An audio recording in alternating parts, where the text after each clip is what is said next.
Flosstube. It's Arlene here. It is Wednesday, October 9th, 2024. So glad to be back here with you. I know it has been a while since my last video. I wasn't 100% sure, but then I went and checked. My last video was August, when I had my Needlework Marketplace releases. And as is often the case, I mean, I haven't checked this, I feel like the beginning of the school year for me, there's always a bit of a reset in a lot of ways. Now, I do a number of part-time teaching things, so some of that flows right from the summer into the fall. There isn't much difference, but there's other pieces that start up in a typical school year calendar kind of way. And it's not that stitching stops. Trust me, stitching is always happening. But some of the extra things of life, like making Flosstube videos, keep getting pushed aside. That said, one of the things that I've often run into is feeling like I don't have much to share in a video. My first few years of doing it, yes. For those who are new, welcome. I design under the name Works by ABC. And if you're returning, thank you for coming back. But as a designer, I stitch all my own models. And it's just what works for me. I'm never say never in terms of using model stitchers, but it's what works for me. And so I'm very rarely sharing current in progress stitching with all of you because I want to wait till it's done. And so sometimes there's been this, well, what could I talk about if I felt like doing a video this week? Well, I've got something to talk about today. Let me just pause here and say I was just listening to some coverage. There is some pretty devastating sounding hurricane coming through Florida. Hurricane Milton right now, just on the heels of Hurricane Helene and how that took its path. If you are affected by any of those areas or in the path, I hope you can stay safe. It's when nature is out of our control, you can do the best you can in terms of preparations and stuff. I'm in central New Jersey. There have been a few times where a hurricane has kind of made it up the coast. Nothing like some of the destruction that I've seen from some of the big storms. The biggest one in recent memory here was Hurricane Sandy, which happened in 2012. I remember, the flashlights, doing what I could to get prepared. I remember being shocked that my complex where I live didn't lose power. And over the next few days, there were a lot more cars in the parking lot because clearly friends and family were coming to a place where there was still power. And there was a sense of a community coming together. There were some areas that were really, especially with trees and all that falling, that were really heavily hit. I'll also share the year before, in 2011, there was another hurricane that came up the coast, and I'm blanking on the name of it. It was nowhere near as devastating from all different perspectives as Hurricane Sandy was, but there were 6 people that lost their lives in that hurricane of 2011, and one of them was the husband of a friend of mine. And it's a tragic, terrible story of how that happened, but it's that little piece that brings it that much more real when Mother Nature is doing what Mother Nature is. So please stay safe where you are. If you're in the midst of some cleanup and dealing with some horrible cleanup and you're watching Flosstube for distraction, well, I'm going to give you a little distraction here. So let me jump right to this. There has been a lot of enthusiasm and excitement in my social media world, particularly Instagram, over a design that I had been sharing over the last few months, and I'd finished it some time ago. When I first started stitching it, it was going to be just for me. It was just something I wanted to do. And then as I shared it, both in person at a retreat and then on Instagram, there was so much interest that it got to the point where I said, well, I have to put this out as a pattern because so many people want to do it. And today's the day the pattern is happening. So I am reintroducing you. This is the finished design, and it is called 324, The Sequel. And we're going to talk in detail about the pattern in a moment, especially if you're brand new to me and like, what's up with that name? So back in March at Nashville, I released this pattern called 324. And it is made up of 324 different DMC threads. And all these motifs, you can see they alternate motifs in just little squares. The inspiration came from a 16th century tablecloth that is a lace tablecloth. The excitement, enthusiasm for this blew me away, continues to still blow me away, how many people have been stitching it, finished it, are stitching it, how much interest there is in it. I still have people purchasing it, not every day, but each week there's definitely some purchases on my Etsy store. And this is still available, paper copy or PDF. You can get it in my Etsy store. I'll put links below. So I can't tell you exactly how it played out, and I just realized I didn't, there's one thing I don't have in front of me, and that's okay. So even as this, I think, was finished, or I was still working on it, I saw in a magazine, a needlepoint magazine, a design that was made up of a bunch of squares. And the squares were different stitches. I don't know I'm pretty sure not every single square was different, but there was a fair number of differences. And then came all the excitement of 324, and it just got me thinking, in addition to cross stitch, I have always done a lot of other different kinds of needlework. I mean, you know what I'm just noticing? So I've talked about this before. I have a skylight at this time of year as the sun starts moving, as the sun is getting lower and the sun that's coming in through the window gets higher.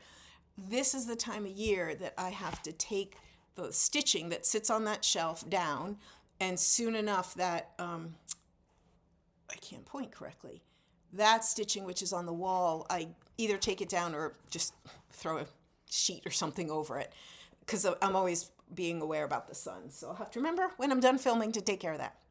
Back to where I was. I saw the square thing, the idea of different stitches, and I just decided I wanted to do something different. So I started working on this, and it was just like the perfect project to work on post Nashville. It wasn't supposed to be a model. It was just something for me, and having the fun of 324 different colors, which was a lot of take it out, put it in kind of stuff. But because there was so much enthusiasm for the original around that time. Well, I had this at a retreat that I went to, probably is the end of March, let's say about 3 weeks or so after Nashville. And as you do, you walk around, you see what people are stitching. There were so many people that came and asked me about this. So much interest. And then as I posted on Instagram over those following weeks, there was that much more interest. And it got to the point where, like, you know what? I have to go with this. Now, I will say, if I had started stitching this knowing I was going to be putting it out there, knowing that my general audience is cross stitchers. Now, many of you do many other kinds of things, but my reach is within the cross stitch world. If I had known, I would have made some different decisions, but going with the flow. So once I decided I was going to make the pattern for this, I had to figure out how to do it in a way that would be as clear as possible for people who maybe have never done something like this before. So let me just bring it up close here so you can see some of the different stitches. There are 324 squares. There are 81 different stitches, and each is repeated 4 times, like in the four quarters of it. So just to pick one that's kind of easy to see. Oh, there we go. We'll use that kind of bullseye one. You see it here, you see it here, and you see it here. So it's like the 81 that are in this corner, same here, same here, same here. And so I wanted to make sure that if I was going to do this, people would look at this pattern and say, I can follow this. I get what to do here.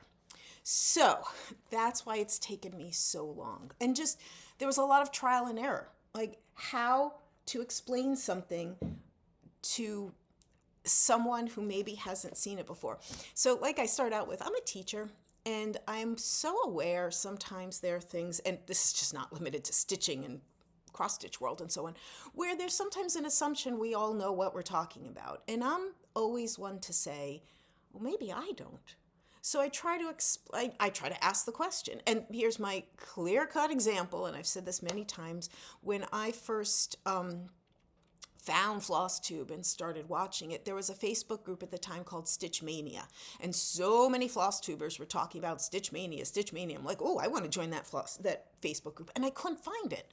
I mean, everything I searched were just these small little groups. And finally, somebody in a video referenced the group started because of Stitch Mania, and this was new information to me, the month of May.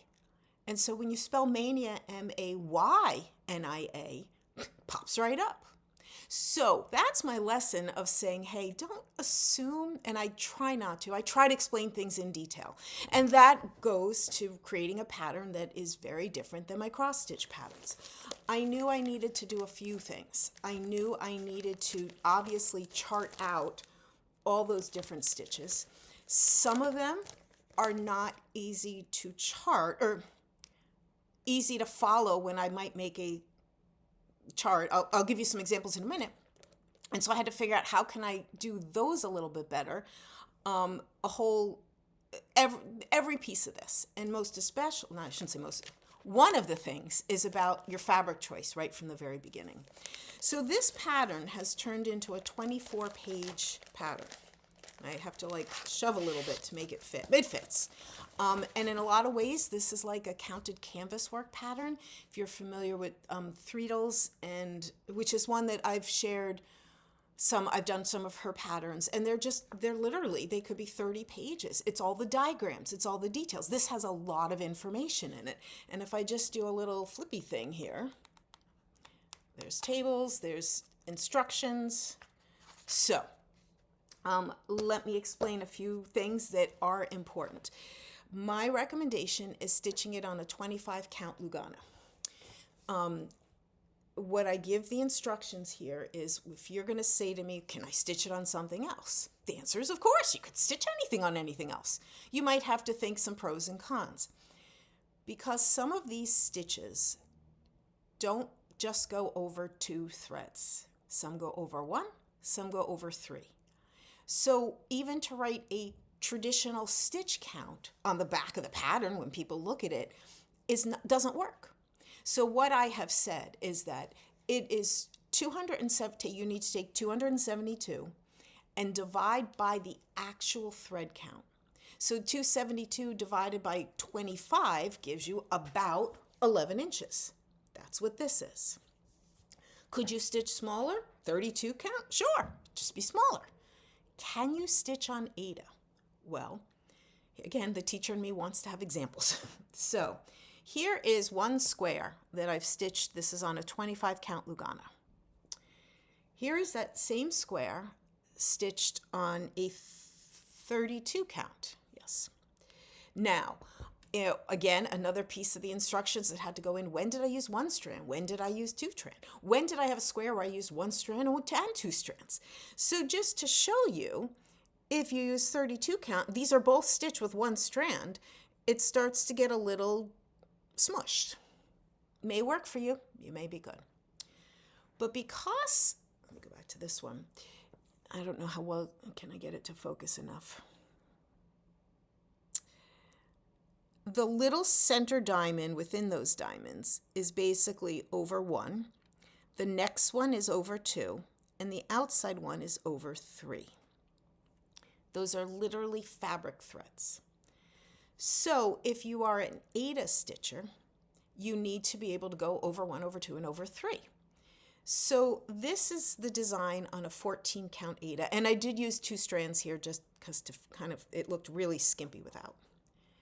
And so there is going to be a huge difference size-wise. You can stitch it on Aida. It's going to work. It's going to be very large. Now, this is a 14 count. If you do 18 or even 20 count, it'll make it more reasonable. A 14 count Aida is going to, I wrote it on the back, and I wrote it in the instructions. I'm pretty sure it's about like 19 inches. So again, doable, but it's what, you decide what works. Again, it's the one key piece of these instructions is about thinking about over 1. And so here's just to show you how I tried to, as clearly as possible, explain all of that. I spread the chart out so I can make it as large as possible. And even with these, you can see there are a few of them where I wrote this because there was no good way to chart it easily. You can see, let's see, I'll do a little close-up here of one page. I just show you a little corner. It's basically all charted using what you might say is backstitching. Straight stitches, whatever you want to call it, okay? And there's some of these squares that were just too difficult to show you. It just became an overlapping lines. So now I've got the papers out of order. Okay, so for those, there's whole separate diagrams for them with instructions. Then again, every square is a different color. And every square has information like one strand or two strands. So I had to make a chart, and it couldn't be like a one-page chart because it's just too much information. So a chart that shows you, stuck here. You know how when you're overlapping pages of a pattern, you see a little gray area that shows you the overlap? So this chart alone is 4 pages, just to make everything clear. I've got to do this here. The chart of the essence of the chart, and I keep using the words like chart, pattern, not that those are completely interchangeable. To me, I'm trying to say, the whole thing is the pattern. The bulk of the papers you see in the pattern is the chart. And because it's so many pages, I have also given you a page map. 12 pages. I did a couple of things that I wish I did on the original 324, or certainly that was in no way in my mind, but of things that have come up since then. So number one, and this has been requested of me many times, there is a numerical list of DMCs. So you can... different people had different solutions on how they were deciding or checking to see if they had all the threads. For this one, there's a list. The other thing, and it was even more important for this one, was how to keep track of which one you're on. These are all squares. Some of those were motifs, and it was a little easier to say, okay, I'm working on this motif that looks like that one. And that's pretty clear on that chart. And so this one, it's pretty clear. But because these are all squares, there's a little bit more of a challenge with it. So one thing I did was add letters for the columns. For the columns and numbers for the rows. If you're familiar with the game Battleship, A2, G3 kind of thing. So that can help reference what square you're in. So when I was, writing this the special stitches, I could say this one shows up in C2, L2, C11, and L11, kind of thing. What else was I going? Okay, and let's see. Okay, have I gone through all the pieces of the pattern? I think I have. I feel like I'm missing something related to that. It'll come up in a minute if I don't. On the back is a little bit of information about the spirit, where this all came from. And now let's talk about, what are those stitches? Whatever you want to call it. What kind of stitching is that, Arlene? It's not cross-stitch. Totally agree. It's not a cross-stitch pattern. But what kind of pattern is it? Well, because I've had it complete, I've actually had it on the brag table at my Stitch NJ retreat, and people have seen it and have commented on Instagram posts with different statements. Some people have said, oh wow, all specialty stitches. Okay. A few people have said, oh, it's a blackwork version. Okay. Some people who are familiar with the needlepoint world look at it and say, oh, canvas work, because canvas work has all these different stitches. And what I wrote here is, call it whatever you want, because it could be called all of those things.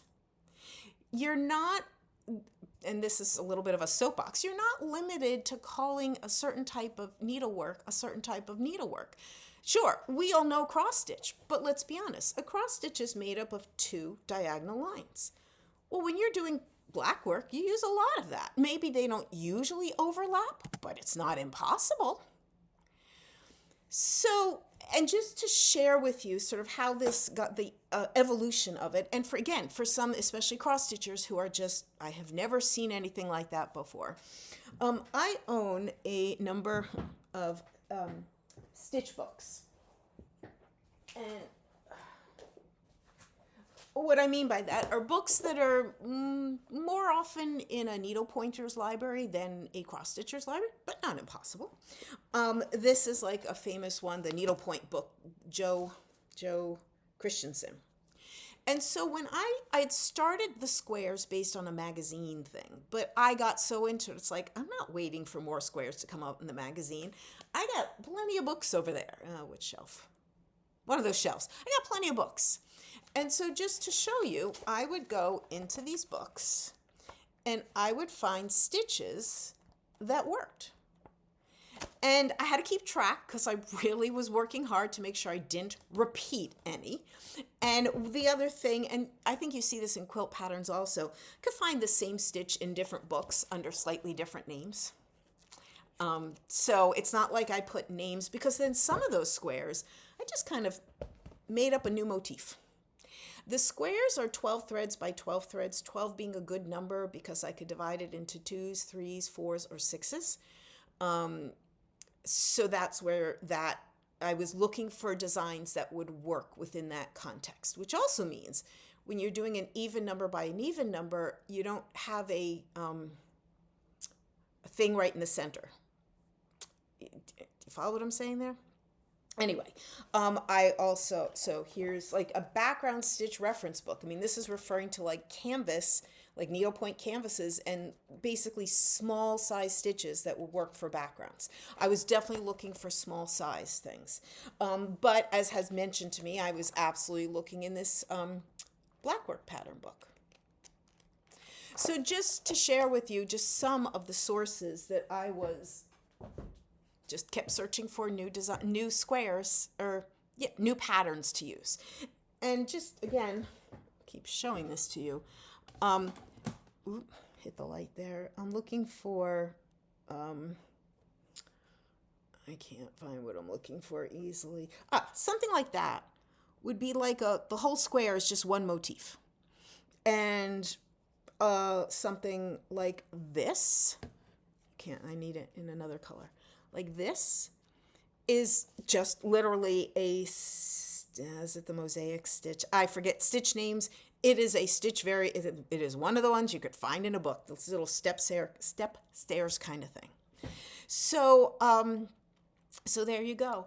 Now, it is 24, the pattern is 24 pages total, which is a whole lot more than any other, even my Rosina Dizery, which had 18 pages or so. And I can't tell you how many hours of work I put into this. It was, how do I do the patterns? How do I make that chart? How do I show how many stitches to go over?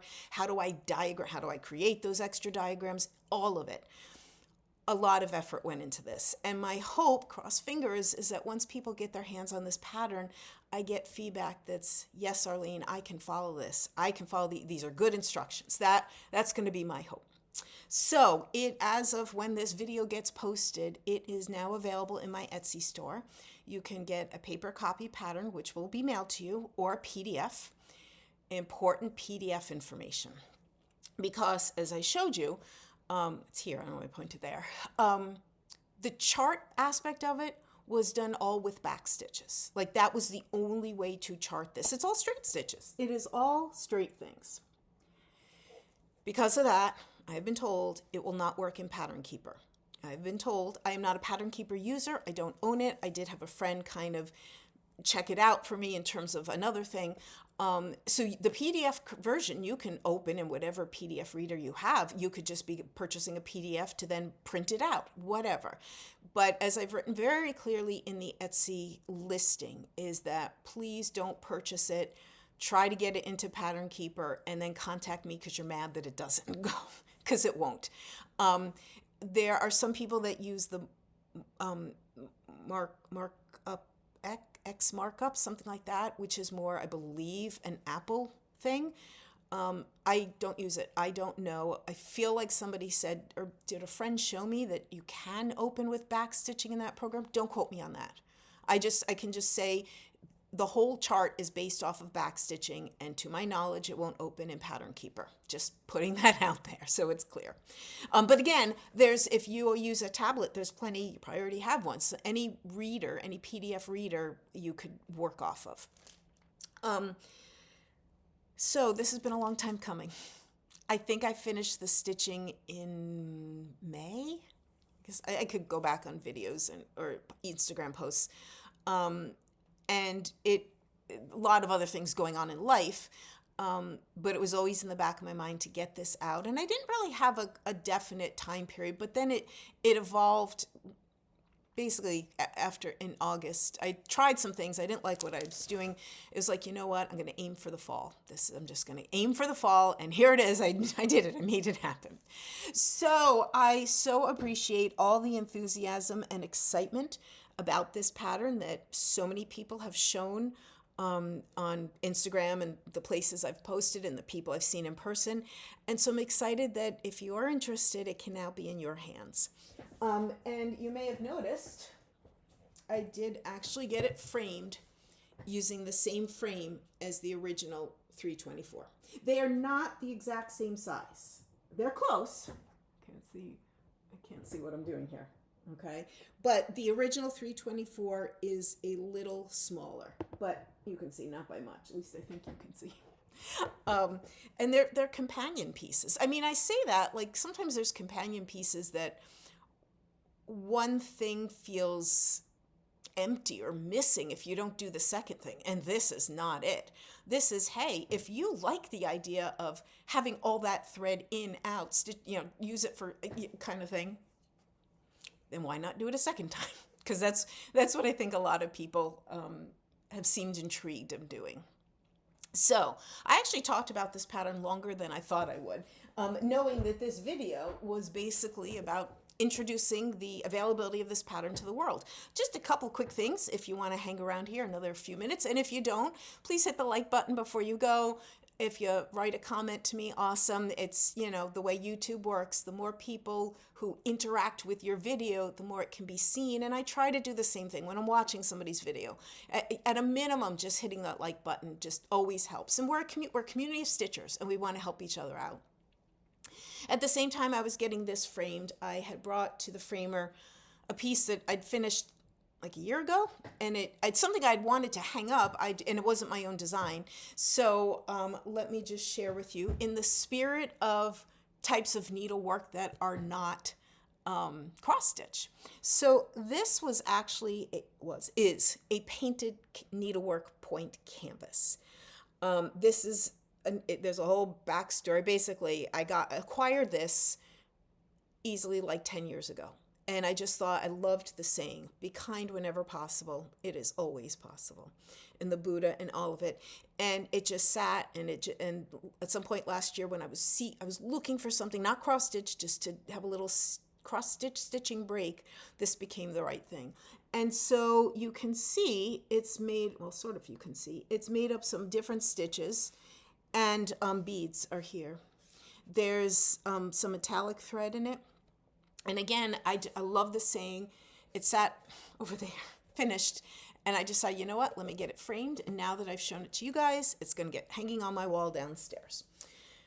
And in the same spirit, just thought I would share one last little addition. Again, I'm very much in cross-stitch model stitching world right now. My plan is to have two holiday designs that I will hopefully be back here in a few weeks, probably the first week of November, to share with you. One of them is stitched, and it's sitting right down there, but it's not FFO'd. And the other one is on my stand over here, and it's about half stitched. So these need to get ready. And then I am actually also working on Nashville stitching. The main stitching of my day is downstairs. But when I'm ready for my next little break of cross stitch, just thought I'd share with you a couple things that linger. One of them is this gold work project. I shared this some time back. It is, and if you're not familiar with gold work, yeah, you use gold threads, metallic threads. This is a little sampler that I got from Tanya Berlin, and she does all different types of needlework. It's very interesting to me to learn something new, to know that I'm not doing it perfect by any means, but also acknowledging a lot of when I say that, it's because I'm this close to it.